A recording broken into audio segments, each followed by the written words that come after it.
Hello students, welcome to the lecture on labor legislation and wage administration. And after this lecture, we'll be able to learn the following objectives. Explain the concept of labor legislation and wage administration.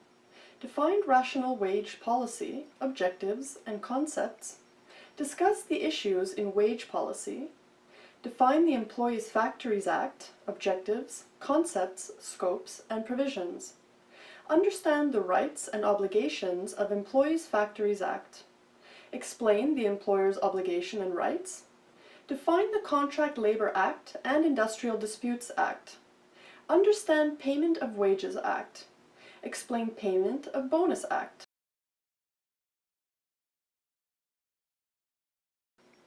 Let's start with the introduction. Labor legislation consists of statuses, regulations, and jurisprudence governing the relations between capital and labor by providing for certain employment standards and a legal framework for negotiating, adjusting, and administrating those standards and other incidents of employment. Labor legislation in America has gone through 4 distinct periods. Before the late 19th century, legislative intervention in the master-servant relationship had been extremely rare and episodic, and common law and court policy had long prevailed as the dominant legal framework. However, in the late 19th and early 20th centuries, especially during the Progressive Era, waves of protective labor legislation swept across the country, providing industrial workers with some protection against fraudulently unfair and inhumane labor practices by employers. Then during the 1930s, labor legislation began to focus on the organization of labor, and leadership was taken over by the federal government. Since the 1960s, labor laws have reached far beyond unions and industrial workers, offering protection against discrimination because of race, gender, age, or disabilities. In the late 18th and early 19th centuries, visible groups of gainfully employed artisans and mechanics appeared in increasing numbers in urban and early industrializing centers and seaports. When those workers envisioned their collective interests and organized as trade societies and brotherhoods, state courts suppressed their efforts by invoking a doctrine of common law that defines such activity as criminal conspiracy inimical to the general welfare. During the first half of the 19th century, state courts formulated a new legal framework that viewed the master-servant relationship as a contract between two free and equal parties. The old paternalism persisted for resident servants, juvenile apprentices, and slaves, but a new court policy denied wage workers medical care for injuries resulting from an accident caused by a fellow servant or the injured worker himself. The legislative initiative and the occasionally favorable judicial response were only a prelude to a full-fledged reform movement of the Progressive Era, 1897 to 1917. During this period, broad interpersonal and interorganizational coalitions developed, dedicated to improving working and living conditions for industrial and mercantile workers. With labor, especially state federations of labor, as the vanguard, the reform coalitions included liberal churches and ministers preaching the social gospel, settlement houses and charity organizations, muckraking journalists, and popular magazines, reform-minded college professors, progressive public officials, and inspectors at bureaus of labor or labor statistics, and pro-labor civic organizations. The term wage policy refers to legislation or government action undertaken to regulate the level or structure of wages, or both for the purpose of achieving specific objectives of social and economic policy. Objectives of a wage policy. The ILO publication has enumerated the following objectives of a wage policy in developing countries: to abolish malpractice and abuses in wage payment, to set minimum wages for workers whose bargaining position is weak because they are unorganized or inefficiently organized, accompanied by separate measures to promote the growth of trade unions and collective bargaining, to obtain for the workers a just share in the fruits of economic development, supplemented by appropriate measures to keep workers' expenditure on consumption goods in step with available supplies, so as to minimize inflationary pressure, and to bring about a more efficient allocation and utilization of manpower through wage differential and, where appropriate, systems of payment by results. Provision of minimum wages in sweated industries. In a country like where laborers are exploited in the sweated industries, the basic need is to provide for safety net wages to prevent its exploitation. According to Turner, the protection of workers against exploitation or unduly low wages remains wage policy's major preoccupation for the underdeveloped areas. Importance and need of a rational wage policy. Wage, as monetary reward, is paid to an employee for the service rendered by him. A sound wage policy should be aimed at social justice, which eventually means that the working class gets its due share. So a rational wage policy must be able to furnish a standard of living and must be able to eliminate the relative poverty. Thus, in the present condition, a rational wage policy must effectively deal with the following components: fixing minimum wages, fixing ceiling in wage incomes, wage structure, price stability. Let us study about issues in wage policy now.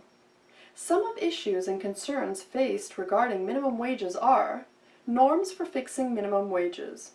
The Act does not set out a minimum wage in rupee terms, but just stipulates that the wage be a living wage which is to be decided by each state.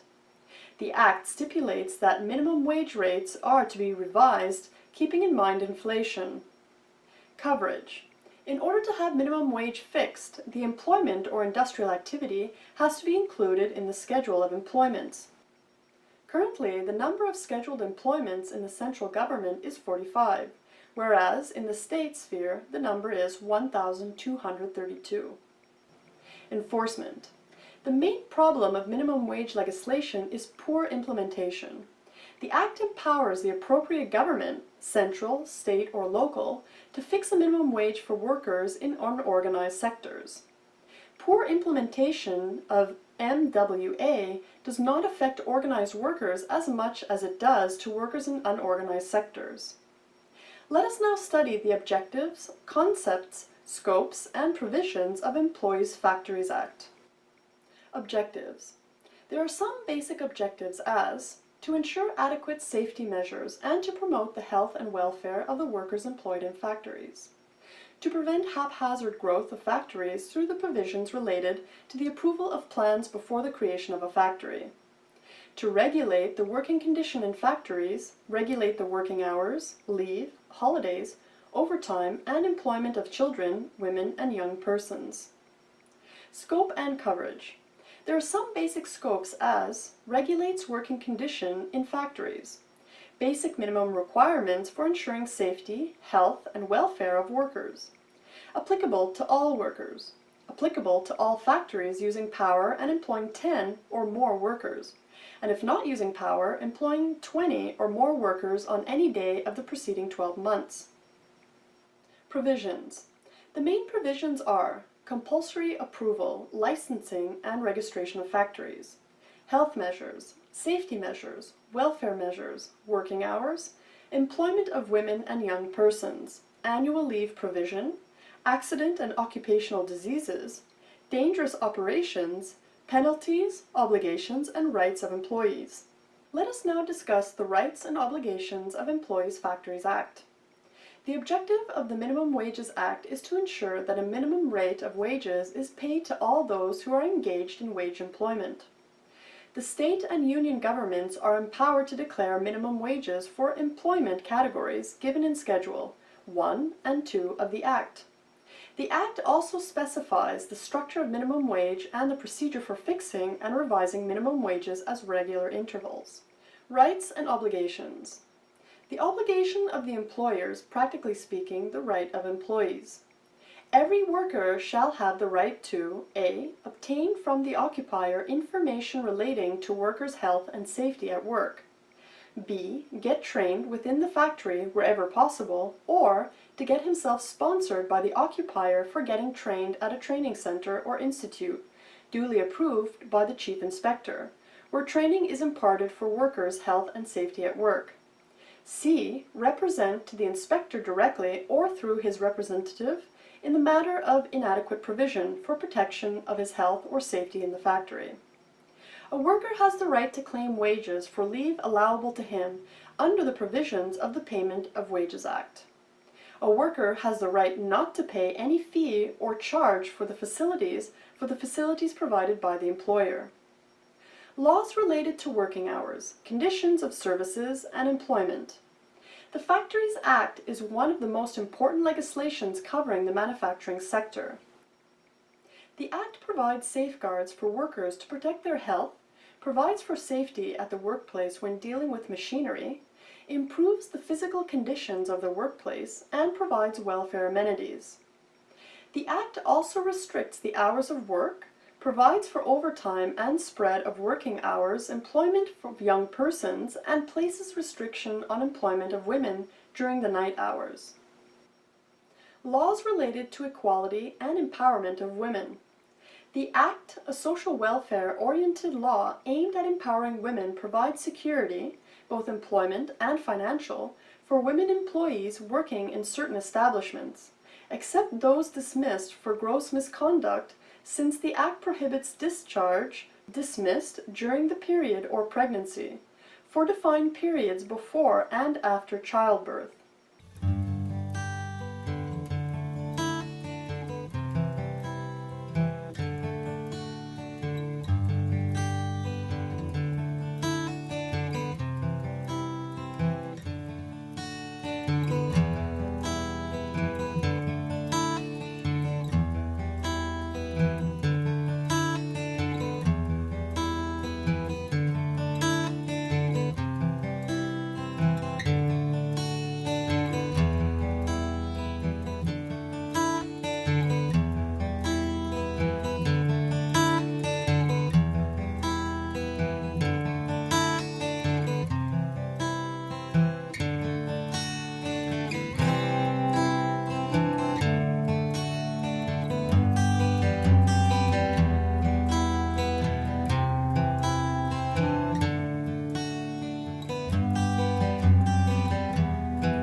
Let's now move to the employer's obligation and rights.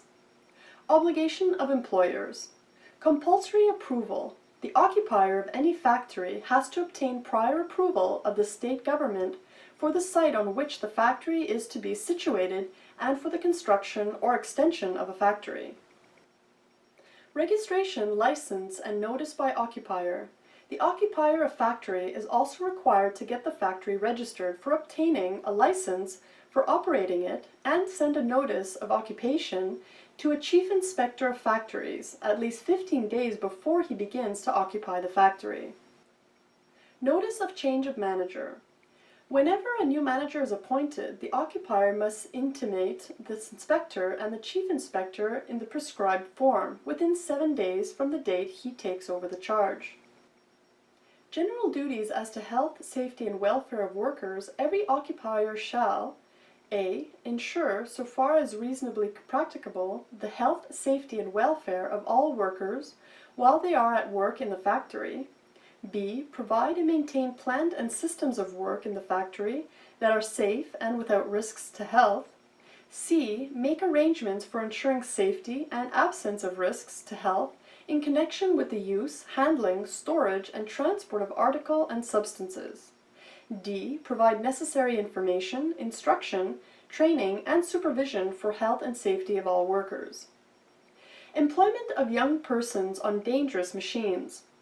No young person shall be required or allowed to work on any machine to which applies, unless he has been fully instructed as to the dangers arising in connection with the machine, and the precautions to be observed, and a. has received sufficient training in work at the machine, or b. is under adequate supervision by a person who has a thorough knowledge and experience of the machine. Shall apply to such machines as may be prescribed by the state government, being machines which in its opinion are of such a dangerous character that young persons ought not to work on them unless the foregoing requirements are complied with. Right of employers. The obligation of the employee can also be reckoned as right of the employers. Besides, some more right have been vested in the employer under the Factories Act. Right to carry on the plan of setting up a new factory or extension of an existing one, if no adverse order is communicated to him within 3 months of the application for approval. Right to appeal to the central government against the state government's refusal to grant approval to his application for setting up a factory. Right to retain a child or a young person not holding a certificate of fitness from working in the factory. Right of appeal against the order of the inspector or chief inspector to the prescribed appellate authority within 30 days of the service of the order. Right to demand an application for leave from the workers and a medical certificate when leave is availed on the ground of illness. The Contract Labor Regulation and Abolition Act aims at regulating employment of contract labor so as to place it at par with labor employed directly, with regard to the working conditions and certain other benefits. Contract labor refers to the workers engaged by a contractor for the user enterprises. These workers are generally engaged in agricultural operations, plantation, construction industry, ports and docks, oil fields, factories, railways, shipping, airlines, road transport, etc.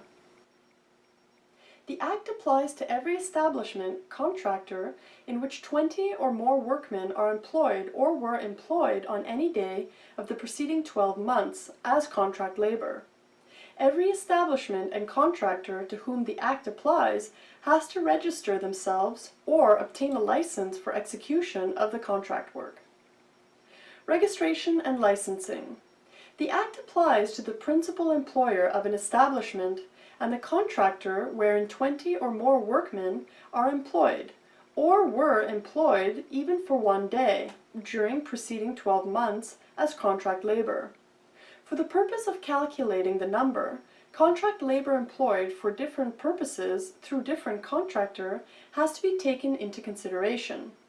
This Act does not apply to the establishments where work performed is an intermittent or seasonal nature. Penal provisions. The Act provides that the principal employer to whom this Act is applicable fails to get registered under the Act, and then such principal employer cannot employ contract labor. Responsibilities.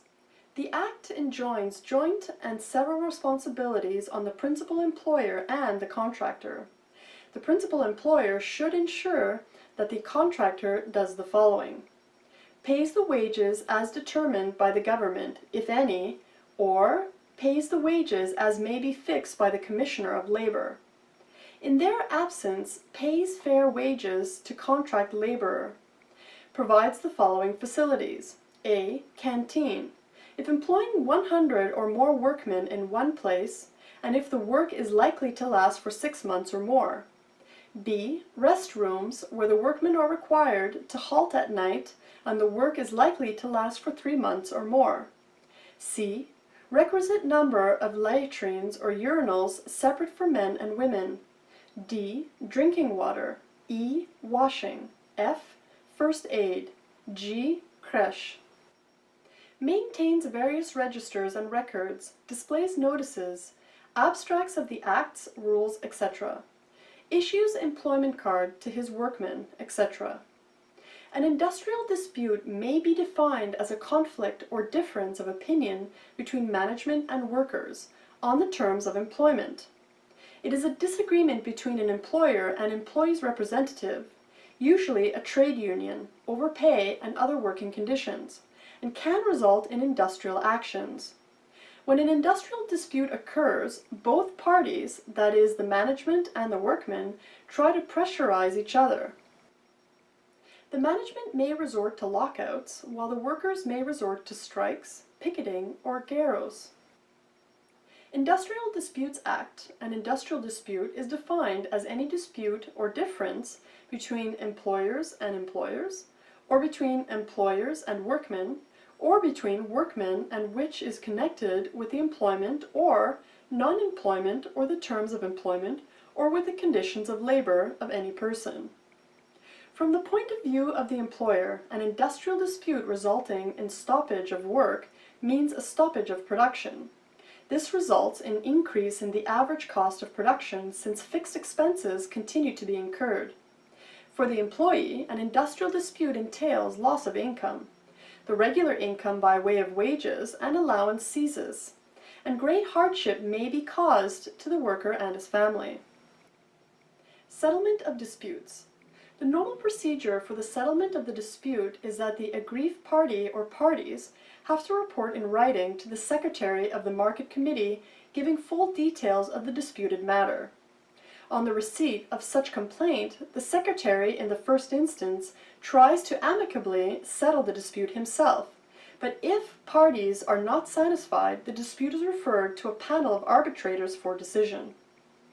The rules and procedures of this understanding shall apply subject to such special or additional rules and procedures on dispute settlement contained in the covered agreements as are identified in this understanding.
The Payment of Wages Act 1936 is a central legislation which applies to the persons employed in the factories and to persons employed in industrial.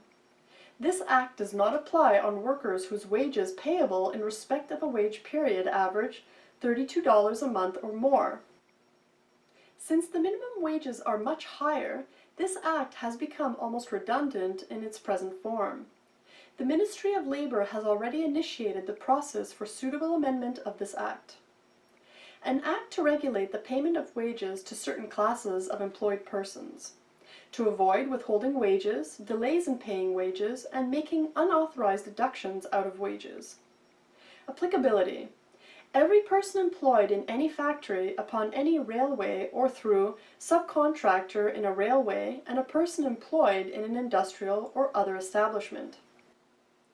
The state government may by notification extend the provisions to any class of person employed in any establishment or class of establishments.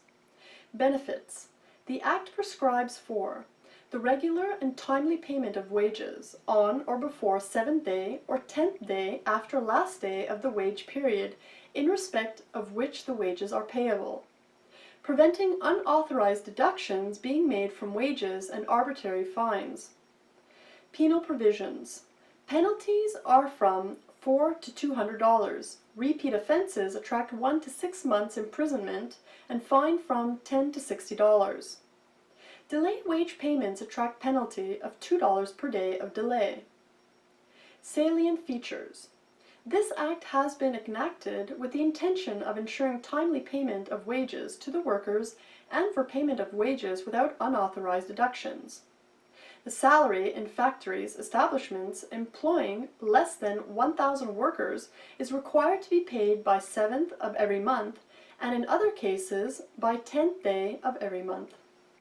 The object of the Act is to maintain peace and harmony between labor and capital by allowing the employees to share the prosperity of the establishment, reflected by the profits earned by the contributions made by capital, management, and labor.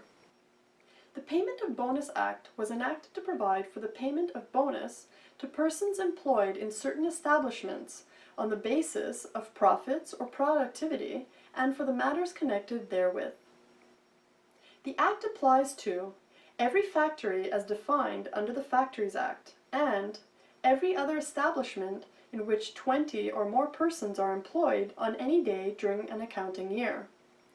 The Act is enforced through the Central Industrial Relations Machinery, CIRM. CIRM is an attached office of the Ministry of Labor and is also known as the Chief Labor Commissioner, Central, CLCC. Organization. It is headed by the Chief Labor Commissioner, Central. Now in the end, let us summarize what we have learned in this lecture. Labor legislation consists of statuses, regulations, and jurisprudence governing the relations between capital and labor. The objective of the Minimum Wages Act is to ensure that a minimum rate of wages is paid to all those who are engaged in wage employment. The manager of a factory is required to send notice of the fatal and other accidents causing disablement to worker for a period of 48 hours or more. The Contract Labor Regulation and Abolition Act aims at regulating employment of contract labor so as to place it at par with labor employed directly, with regard to the working conditions and certain other benefits. A workman is deemed to be employed as contract labor when he is hired in connection with the work of an establishment or through a contractor.